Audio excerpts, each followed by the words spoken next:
All right, what's up? Welcome back. And man, I have got good news for y'all.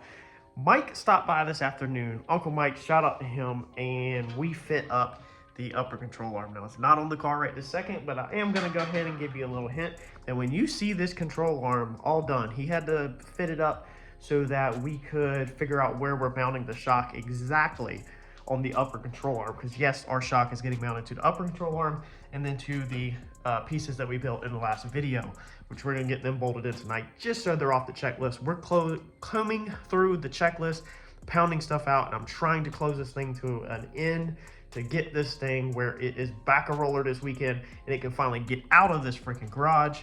We're gonna take it to Randy's shop hopefully and put this thing on a lift and spend like a whole solid day doing all the alignment and everything.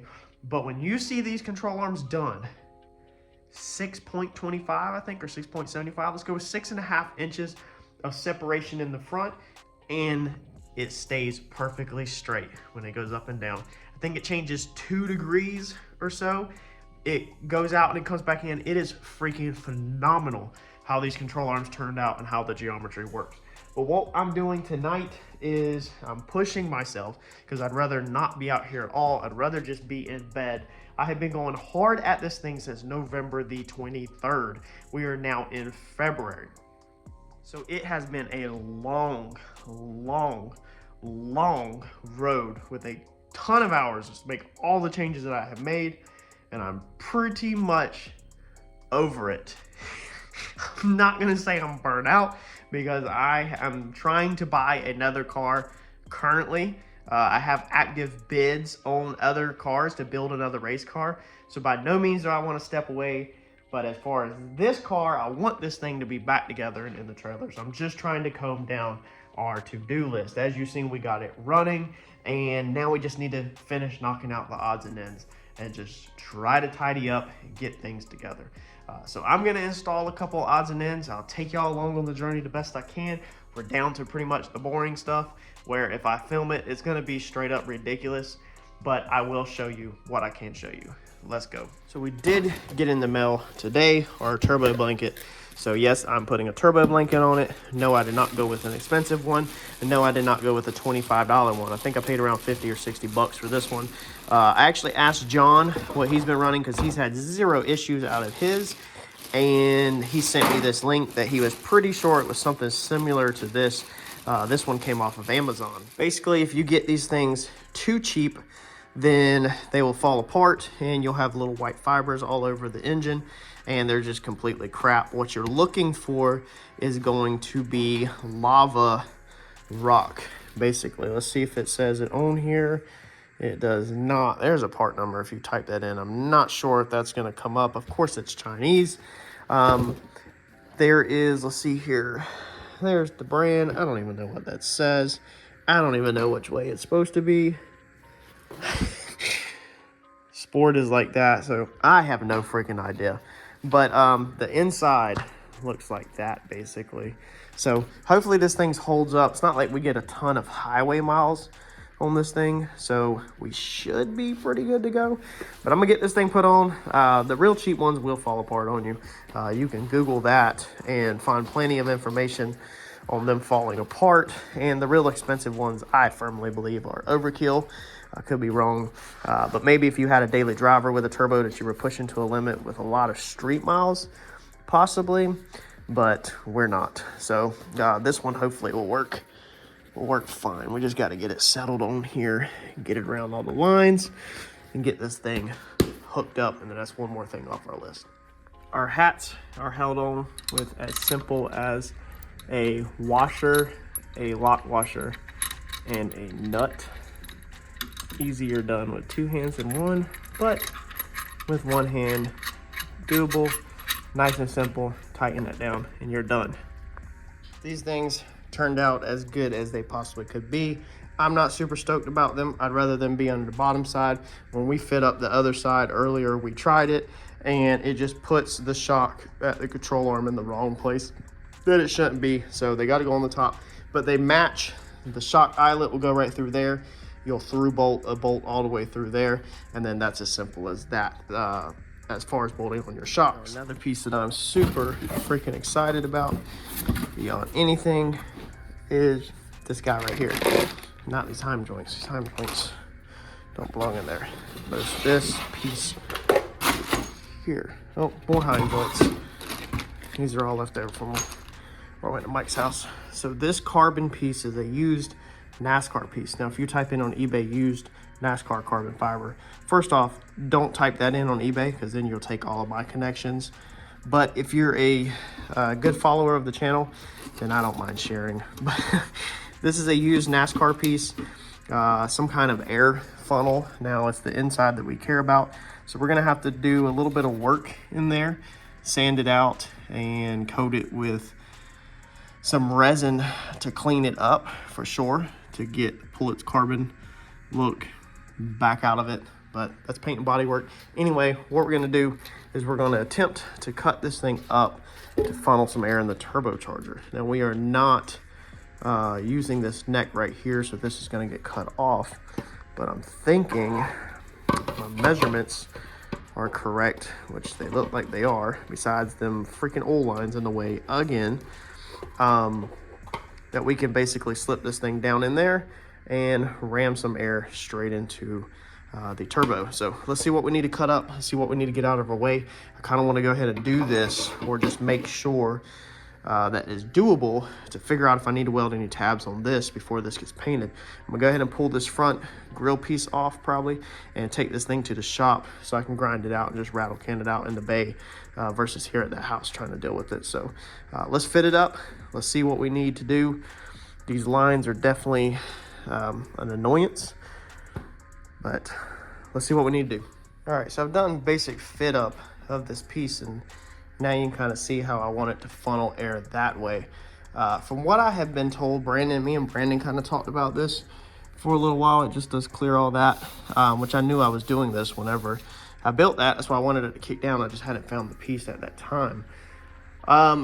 He said that when he has seen people do this stuff, that often you don't necessarily hook it straight to the turbocharger. Because I was like, well, you know, it'd be nice to have it a rubber coupling where it goes around the turbocharger. And he said often you don't really hook it to the turbocharger because that can kind of kill the airflow, but you kind of just direct air towards the turbocharger, if that makes sense, towards the inlet. So you kind of just direct the air, you say, hey, go that way, and then let the air funnel in versus putting walls up around it per se as a restriction. So I had went ahead and we cut off our end cap that was on there. So I whacked the end cap off, and then I did take a hole saw and ran a hole saw over the piece I cut off. So we cut it flat right there on that side, and then we ran a hole saw over all this to get our first circle. Then I was gonna do another hole saw to get a bigger circle. The problem with that though is when you do the hole saw, you're actually having to hole saw at like a 45. We don't want to open up no more out that backside. That's about the distance I wanted off the turbos, about right there. So it has a little bit of a gap between it. We just want to open up this front side kind of to match the shape of the turbocharger. All right, so this ring right here is a 5-inch. That's the same as the exhaust, the inlet. So if we take this pie cut piece that we had left over from where we were building the exhaust, and we hang it on here, we want it to be flush up top like that. Then we get our outside line like that, pretty much. So we're gonna cut this one, take it to the shop to cut it. I have a body saw at the shop, and then we can clean everything up there. Be a lot more precise. And then on the edges, they're just gonna have to roll and then kind of just turn straight by the look of the eye, really. I'll probably take a DA sander after I get this cut and really sand that straight at the shop to get out any humps. Honestly, I'll probably work my way up, probably cut this a little shy, and then take a sander and lightly sand that. So that's gonna be our 5-inch cut right there. The shape of the inlet, by the time we get all this cut out the top, should open up, should be a pretty decent opening. I definitely don't see us hurting anything at all since we're not going up actually to the Procharger. And it's gonna be a minute to teach myself not to say that. But being we're not actually touching the turbo and we still have some air gap between there, I think this is just gonna help funnel the air into it. It honestly looks pretty good on the diameter of it. I think that's going to work out amazing. There's not too much science behind this. This is not like it's a necessity. This is kind of more of a pure aesthetic that I wanted. I wanted behind the grill and behind the bumper kind of a funnel. I think it looks really nice. I think it's a nice touch to have the, you know, the carbon there along with the turbo blanket, but we'll see. It can easily be unbolted. How we're going to bolt it up is we're just going to through bolt that right there. We're going to hit that flange on that one. We're just going to do 3 bolts, and then we'll do a nut cert in the face of this and a nut cert in the face of that with 2 bolts on the top of that. So there'll be 3 bolts in that total, and we'll let that edge float. So it's not like we can't just unbolt it if it's hurting us in any way, shape, or form, or we don't like the way it looks later down the road when I get bored here in 2 weeks. And unbolt it and toss it to the side and be done with it. You know, we're not really modifying anything at all, and that's pretty decently flush with the back side, you know. So I don't know, I like it. I think it's gonna be a nice little touch. I think it'd be so much sicker if we would have ended up with the black blow-off valves, and if we could have got this powder coated into this. Brandon was gonna do all that, but he just work got behind, and I actually pulled the trigger on pulling it out of the waiting line, and I said I want to put the car together. I don't want to wait for powder coat no more, and so I actually pulled these off of the assembly line. Maybe one day in the future we'll go back and powder coat them black like I talked about, but for right now I think this is going to be perfect. All right, and we also have our throttle cable figured out. As you can see, we have plenty of cable. So this is a cable that I had. And basically, long story short, so I can help other people out, what was messing me up is the attachment points. They really messed with me hardcore when I originally built this car. I was trying to figure out the attachment points. I ended up ordering like a low car cable, and then I actually built this bracket. So all this bracket is, so I can show you really up close, is a piece of aluminum 90 that is actually bent in half. Okay, it's bent into a 45. And then I have cut it and filed it, and then the bolt holes go through the Holley lid. And then this piece right here was, I think, out of the low car kit, or it was either off of another bracket. Anyway, that's very simple. All it basically is just another freaking 90 with a little piece, a little brace on the end of it, which needs to be cut. I actually think this was a Holley, that's what it was. It was a piece out of a Holley throttle body cable thing, which also did not work. The sizing was not right or nothing. So I ended up spending all this money on all these different things and then piecing it together in the end. I need to cut that back for just cleanliness. But the low car cable come with these ends on here, which is just an adjuster basically. So you'll need some kind of cable end adjuster. I could probably piece together a kit now that I know everything I know and that I understand it. And then I needed to hook it up to the Holley throttle body. One thing on my throttle body, as you can see, is this is a Holley Sniper EFI throttle body with a Holley Sniper EFI intake.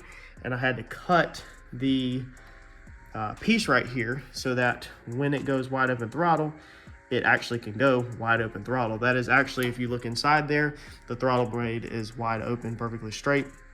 But for some reason, when you put a Holley Sniper throttle body with a Holley Sniper intake, it don't fit. It can't go wide open throttle without you cutting it. Completely crazy how these things don't work together. Just like if you recall this piece right here, the Holley Sniper EFI ICA, I think it is, IAC, idle air control valve, will not work. So the Holley valve will not work with the Holley intake. We had to end up going with like a Chrysler style one. I did a whole video on that in the past. But with the throttle cable, it really messed with my head. It still does sometimes on how to get the throttle cable hooked up. And what I ended up doing is going to this real small mom and pop store and just getting this cable end that you simply stick the cable through, and then it jams it in there with 2 flathead screws. Is the only thing I had that was threaded the right size. Let's probably change that to like Allen's. We did this one in a pinch, and I actually had to cut this side down to get it to work. But that pinches the cable end in there, and that has not come off. If that slips off, you're not going to go wide open throttle. It's just gonna all of a sudden have no throttle at all.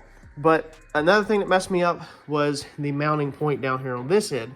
When I bought the low car cable, it come with this little T-piece right here. Now, we did a whole video on how I built this whole pedal assembly. Now this is not tight right now, but basically that little piece right there, as you can see, the cable passes through it, and then the little knob on the end of the cable stops the cable from pulling through.